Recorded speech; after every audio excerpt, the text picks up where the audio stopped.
I still remember the day I walked into my parents' struggling bakery 8 years ago. The faded sign, empty display cases, and my mom's worried eyes told the whole story.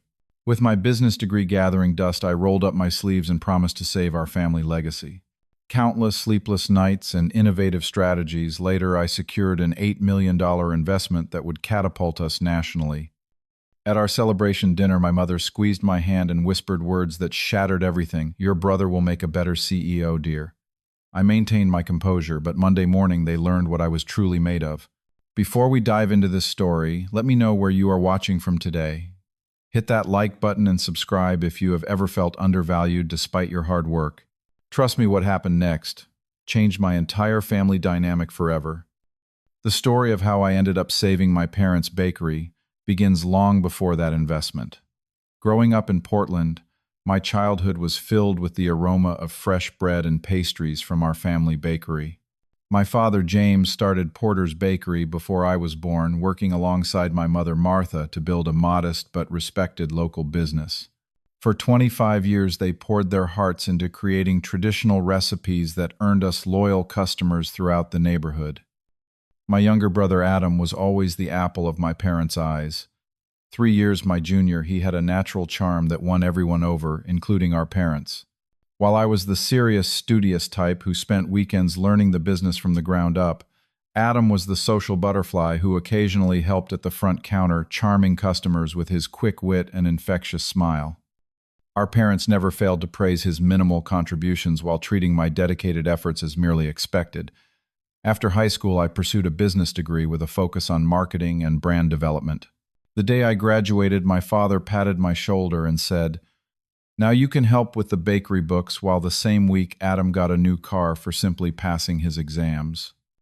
The pattern was established early, but I convinced myself that proving my worth through achievement would eventually earn their recognition. I built a promising career at a marketing firm in Chicago, climbing the corporate ladder faster than anyone expected.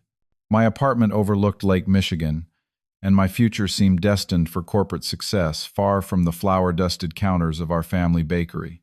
That changed with a single phone call from my father in the winter of 2016. "Knox, we might have to close the bakery," he admitted, his voice uncharacteristically fragile. "These big chains are killing us and we cannot keep up." Within a week, I had resigned from my position, packed my apartment, and driven back to Portland. What I found was worse than I imagined. The bakery was barely surviving with outdated equipment, no online presence, and a menu that had not changed in 2 decades. Meanwhile, 3 chain bakeries had opened within walking distance, offering trendy items and convenient online ordering. "We just need to work harder," my father insisted when I suggested modernization. My mother nodded in agreement, while Adam, who had been working part-time at the bakery between his various abandoned career attempts, shrugged and said, "Maybe it is time to sell." Their resistance to change was frustrating, but I persisted. I started small, creating social media accounts and taking professional photos of our products. I convinced my parents to let me refresh the storefront with a modest budget. The small changes brought curious customers, and soon we saw a 10% increase in daily sales. "Maybe Knox has something here," my father reluctantly admitted after our first profitable month in over a year. With that small victory, I gained enough trust to implement bigger changes. I developed a cohesive brand story around our family recipes and artisanal techniques, emphasizing the 3 generations of baking knowledge in our products. I updated packaging but kept elements that loyal customers recognized, threading the needle between tradition and innovation. My biggest early win came when I secured a partnership with a popular local grocery chain. They agreed to carry our signature sourdough bread and cinnamon rolls in 5 locations. The day we delivered our first wholesale order, I watched my parents stand a little taller, pride returning to their expressions for the first time in years. Adam, who had been largely absent during this transformation, suddenly appeared interested. "I always knew we could make it big," he declared at a family dinner, despite having questioned every change I had implemented. My parents beamed at him, my father saying Adam always had faith in the family business. I swallowed my frustration along with my dinner and focused on the next phase of growth. The following years were a testament to sacrifice. While my former colleagues posted photos from exotic vacations and celebrated promotions, I worked 16-hour days, 7 days a week. My apartment was a small studio above the bakery, allowing me to be first in and last out every day. Every penny of profit went back into the business, funding better equipment, ingredient upgrades, and marketing initiatives. My girlfriend Jessica, who had followed me from Chicago believing we would build a life together, eventually reached her breaking point. "It is like you are married to that bakery," she said one night after I missed our anniversary dinner because a delivery truck broke down. "I cannot compete with your family business." When she left, I buried the pain in more work. The business became both my purpose and distraction, with each milestone numbing the loneliness that occasionally surfaced in rare, quiet moments. The pandemic hit just as we were gaining momentum, threatening to undo everything we had built. While other businesses shuttered, I saw opportunity in crisis. Within 2 weeks, I had developed a delivery and subscription model, allowing loyal customers to receive fresh baked goods without leaving home. We pivoted to create bake-at-home kits and virtual baking classes, generating revenue streams that actually increased our profits despite the lockdowns. "This is temporary," my father cautioned, uncomfortable with the digital transformation. "People will want the old way back when this is over." I disagreed, but respected his concern. "We will keep the traditional experience while adding new options," I promised. Securing a small business loan during this period seemed impossible, but I spent weeks perfecting our proposal, demonstrating our growth despite market conditions. The day the loan was approved, I called my parents immediately. "That is nice," my mother said, "but have you heard from Adam? He got a new sales job and might be able to help us with some connections." My brother had been largely absent during the pandemic challenges, occasionally calling with unsolicited advice but never offering actual assistance. Yet somehow in family discussions, his minimal input was weighted equally to my constant presence and proven results. The loan allowed us to secure our first small production facility beyond the original bakery. We maintained the original location as our flagship store, but moved the growing wholesale production to a more efficient space. I hired a team of dedicated bakers who believed in our vision, including a talented pastry chef whose innovations complemented our traditional offerings. Our expansion across regions followed a strategic approach I had carefully mapped out. We researched each new market, adapting certain products to regional preferences while maintaining our core offerings. Washington and Northern California welcomed our products first, followed by strategic expansion into select markets nationwide. Each new region presented unique challenges from distribution logistics to local taste preferences, but our adaptability became our strength. I worked closely with distributors and retailers, personally visiting key accounts and building relationships that would prove invaluable. While chains could offer lower prices, we provided superior quality and the authentic story that consumers increasingly valued. Our flagship stores in Seattle, San Francisco, and eventually Chicago became destinations, each maintaining the warm family atmosphere that had defined our original location while incorporating modern elements that appealed to new customers. Throughout this expansion, Adam would occasionally show interest, particularly when press features or industry recognition came our way. He would appear at promotional events, somehow always positioned prominently in photos, speaking confidently about our vision to reporters. My parents inevitably focused on his presence rather than his absence during the countless difficult days that preceded these moments of success. "Your brother really knows how to represent the brand," my father would say proudly, apparently forgetting the months I had spent developing that very brand while Adam was unreachable. I maintained my focus on results rather than recognition, telling myself that the business success was what mattered, not who received credit within the family. This mantra became increasingly difficult to maintain as our national footprint grew, but I clung to it nonetheless. By our 8th year, Porter's Artisanal Bakery had grown from a struggling local shop to a recognized name in specialty foods across the country. Our products were in over 300 stores. We operated 8 flagship locations, and our online business shipped nationwide. What we needed was capital to scale production, and meet the growing demand. I spent months researching potential investors who would understand our vision and not push for cost-cutting measures that would compromise quality. After creating a comprehensive business plan detailing our growth strategy for the next 5 years, I began reaching out to investment firms. The rejections came quickly at first. Too niche, said one. Not scalable enough, claimed another. Each no strengthened my resolve and refined my pitch. On my 11th attempt, Westfield Capital expressed interest particularly in our brand story and loyal customer base. The negotiations were intense and stretched over several weeks. I insisted on maintaining controlling interest and product quality standards while offering the growth potential that would make their investment worthwhile. Late one Thursday evening, as I was reviewing production numbers, my phone rang. Knox, this is Daniel from Westfield. We are prepared to offer $8 million for the 20% stake we discussed. After confirming the terms, maintained my leadership position, and quality standards, I accepted. That night, for the first time in 8 years, I slept a full 8 hours. The weight of constant financial pressure temporarily lifted. I planned a celebration dinner at my parents' favorite restaurant, inviting them and Adam without revealing the reason. I wanted to see their genuine reaction to news that would secure the family legacy for generations. The dinner began pleasantly enough. My mother commented on how tired I looked despite the good news I had promised, while my father questioned whether expansion was truly necessary.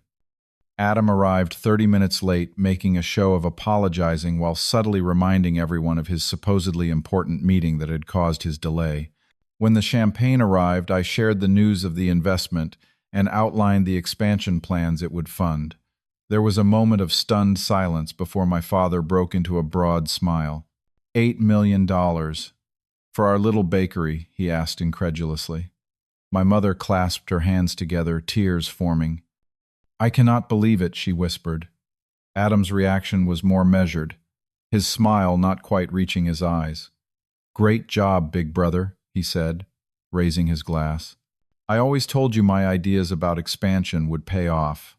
I chose to ignore this revisionist history, focusing instead on explaining how the capital would allow us to open a state-of-the-art production facility, expand our product lines, and reach markets nationwide.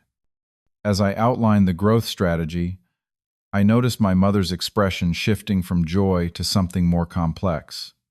Throughout the meal, Adam peppered the conversation with comments that subtly undermined my achievement. Of course, investors would be interested in a family business with real history, he remarked, despite having frequently suggested selling that very history to chains. With my sales background, I can really take our brand presence to the next level now that Knox has handled the financial side.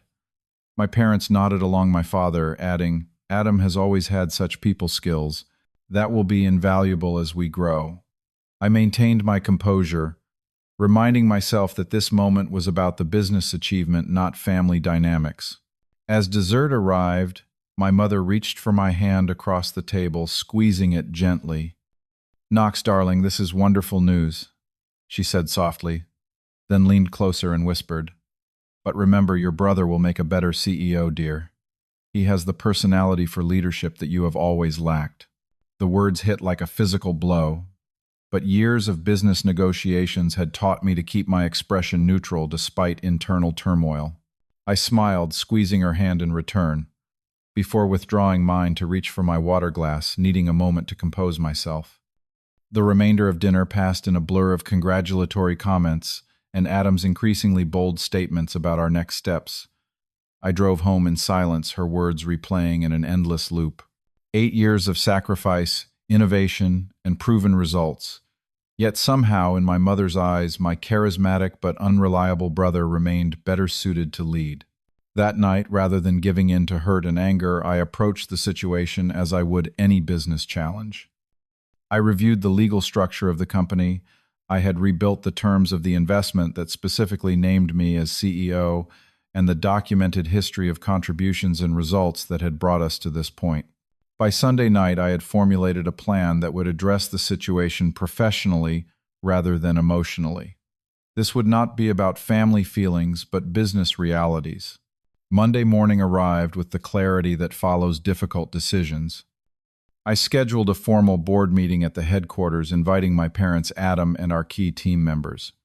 Without telling my family, I also invited Daniel from Westfield Capital, who had a vested interest in leadership decisions. The conference room filled quickly, my parents arriving last, clearly confused by the formal setting. "What is this about, Knox?" my father asked. "We could have just discussed next steps at the house." "This is a professional matter that requires a professional setting," I replied, opening my laptop as everyone took their seats. I began the meeting by presenting our growth projections, the expansion timeline, and the leadership requirements for our next phase. The presentation was methodical, supported by data from similar companies who had successfully scaled. Throughout, I maintained the same calm, authoritative tone I had used in countless business meetings.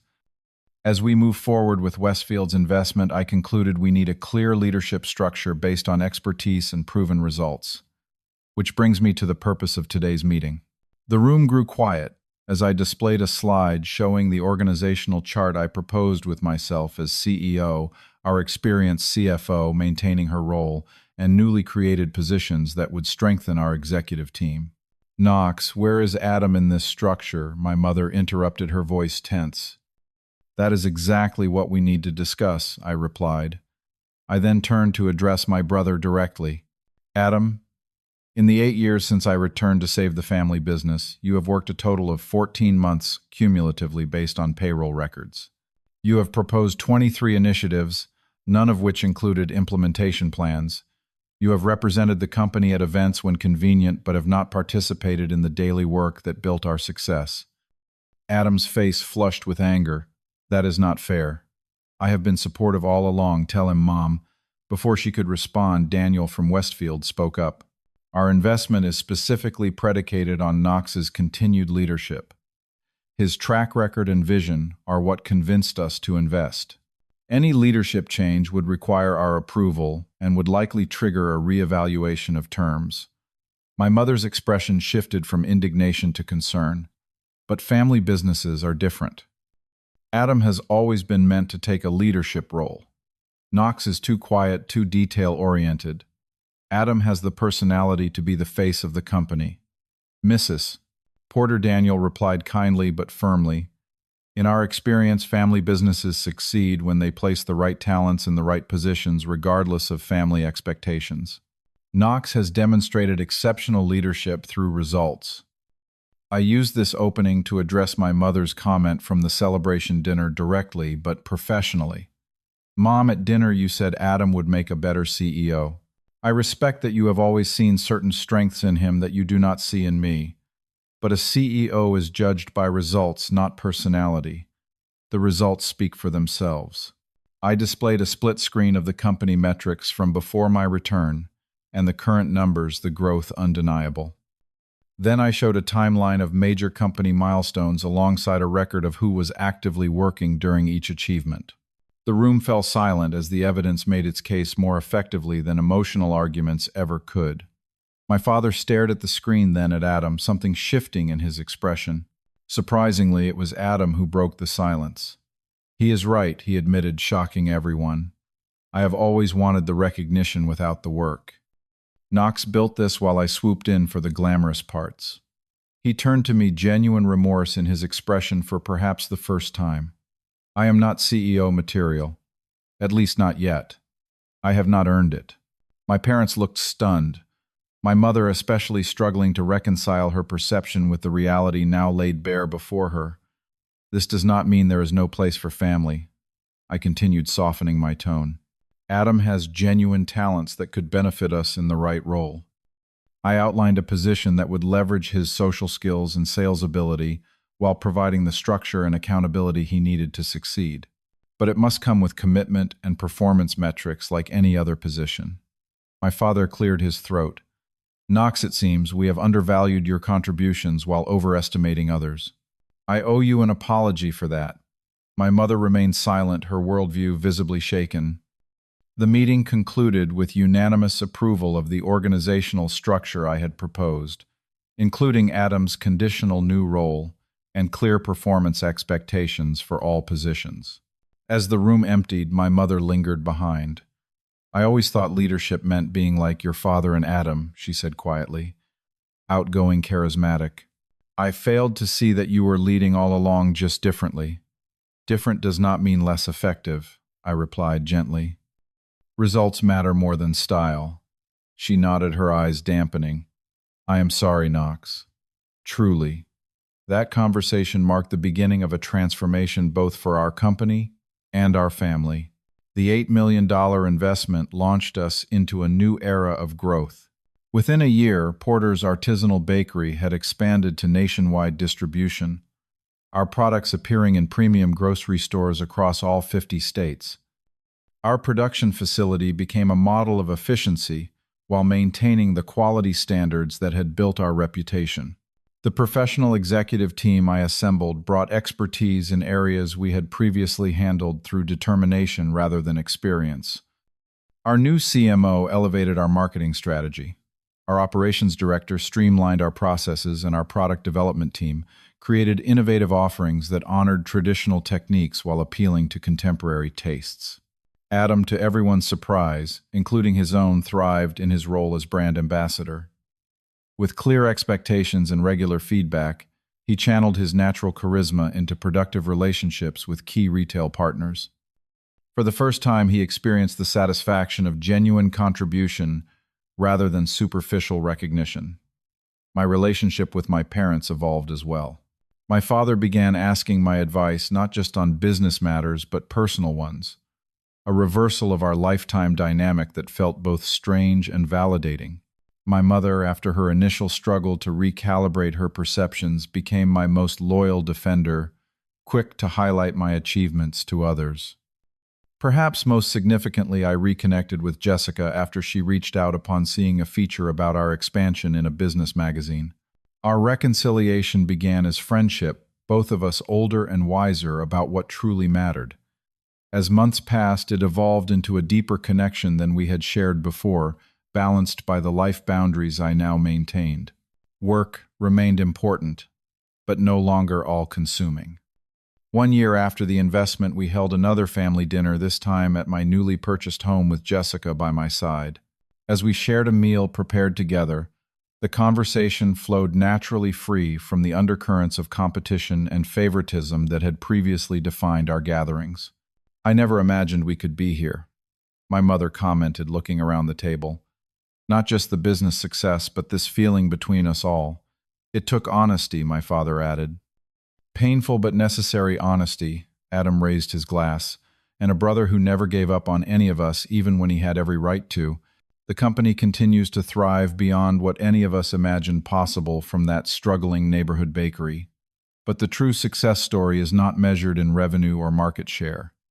It lies in finding my own worth, outside of others' perceptions, in establishing healthy boundaries while maintaining family bonds, and in creating a legacy built on substance rather than appearance. The most valuable lesson I learned through this journey is that true validation never comes from others' approval, not even from those closest to us. It comes from knowing your own value and standing firmly in your truth, even when those around you fail to see it. Sometimes the most loving thing you can do for others is to gently but firmly show them reality, allowing everyone the opportunity to grow beyond limiting perceptions. Have you ever had to stand up for your value when others failed to recognize your contributions? What did you do in that situation? Share your experience in the comments below. If this story resonated with you, please like and subscribe for more real-life lessons from the business world and beyond. Thank you for listening to my journey, and remember, your worth is not determined by others' ability to recognize it.